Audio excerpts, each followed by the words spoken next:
ஆண்டிப்பட்டி சட்டமன்ற இடைத்தேர்தலில் இரட்டை இலை சின்னத்தை எதிர்த்து போட்டியிடுபவர்கள் டெபாசிட் இழப்பார்கள் என தேனி மக்களவைத் தொகுதி அதிமுக வேட்பாளர் ரவீந்திரநாத் தெரிவித்துள்ளார்.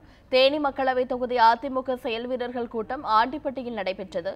இதில் அமைச்சர் ஆர்.பி. உதயகுமார் உள்ளிட்ட பலர் கலந்து கொண்டனர். அப்போது தேனி மக்களவைத் தேர்தலில் போட்டியிடும் அதிமுக வேட்பாளர் ரவீந்திரநாத் குமார் தங்கத்தமிழ்ச்செல்வன் தன் சுய லாபத்திற்காக ஆண்டிப்பட்டி மக்களை ஏமாற்றிவிட்டு சென்றவர் எனவும் அங்கு போட்டியிடாமல் தேனியில் ஏன் போட்டியிடுகிறார் என கேள்வி எழுப்பினார். கரூர் மக்களவை தொகுதியில் போட்டியிடும் காங்கிரஸ் வேட்பாளர் ஜோதிமணிக்கு ஆதரவாக திமுக நிர்வாகிகள் கே.என். நேரு, செந்தில் பாலாஜி உள்ளிட்டோர் பிரச்சாரம் மேற்கொண்டனர். கரூர் பேருந்து நிலையம் முன்பு பிரச்சாரத்தை தொடங்கிய போது லாரியில் நடனக் குழுவினர் நடனமாடி விசில் அடித்தும் தொண்டர்களை உற்சாகப்படுத்தினர். அதன் பின்பு மேடைக்கு வந்த காங்கிரஸ் வேட்பாளர் ஜோதிமணி தொண்டர்களை பார்த்து ஒரு கையை மட்டும் உயர்த்தி அசைத்தார். அருகில் இருந்த கே.என். நேரு இதை கண்டதும் இரு கைகளையும் மேலே தூக்கி கும்பிட வேண்டும் என ஜோதிமணியிடம் வலியுறுத்தினார். அன்பிற்குரிய ராகுல் காந்தி அவர்களின் ஆசி பெற்ற வேட்பாளர் பாராளுமன்ற தொகுதிக்கு போட்டியிடக்கூடிய ஒரு மகத்தான வெற்றியை கொடுத்து மே 20 ஜெயலலிதா இறப்பிற்கு காரணமான மு.க. ஸ்டாலினை தூக்கிலிட வேண்டும் என அமைச்சர் கருப்பண்ணன் பேசிய சம்பவம் பரபரப்பை ஏற்படுத்தியுள்ளது. நீலகிரி மக்களவை தொகுதியின் அதிமுக வேட்பாளர் எம். தியாகராஜன் அறிமுக கூட்டம் சத்தியமங்கலத்தில் நடைபெற்றது. இதில் அமைச்சர்கள் செங்கோட்டையன், கருப்பண்ணன் உள்ளிட்ட பலர் பங்கேற்றனர். அப்போது பேசிய அமைச்சர் கருப்பண்ணன், ஜெயலலிதா மீது பொய் வழக்கு போட்டு தண்டனை என்ற பெயரில் அப்போது காங்கிரஸ் கட்சி ஆட்சியில் இருந்த கர்நாடக சிறைக்கு அனுப்பியது கருணாநிதியும் ஸ்டாலினும் தான் என தெரிவித்தார். 18 சட்டமன்ற இடைத்தேர்தல் திமுக வெற்றி பெற்று ஸ்டாலின் ஆட்சி அமைப்பது உறுதி என இந்திய கம்யூனிஸ்ட் கட்சி மாநில செயலாளர் முத்தரசன் பேசினார்.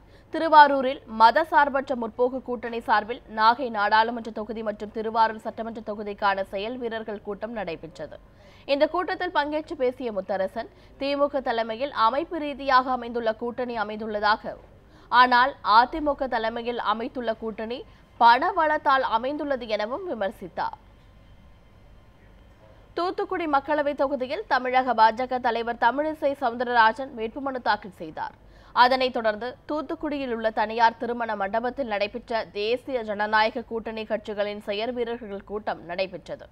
இதில் பங்கேற்று பேசிய அவர், எந்த ஒரு அடையாளமும் இன்றி தந்தை பெயரை சொல்லியோ அண்ணன் பெயரை சொல்லியோ வாக்கு கேட்கவில்லை என குறிப்பிட்டு மறைமுகமாக கனிமொழியை சாடினார்.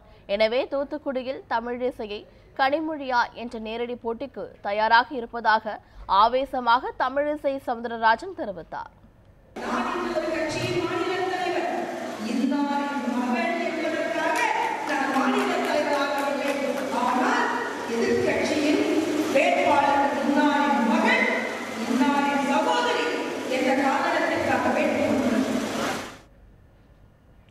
விழுப்புரம் மக்களவை தொகுதிக்கு விடுதலை சிறுத்தைகள் கட்சி வேட்பாளர் ரவிக்குமார் வேட்புமனு தாக்கல் செய்தார். முன்னதாக விழுப்புரம் கலைஞர் அறிவாலயத்திலிருந்து திமுக, காங்கிரஸ், விசிக, இடதுசாரிகள் உள்ளிட்ட கட்சிகளுடன் ஊர்வலமாக வந்தார்.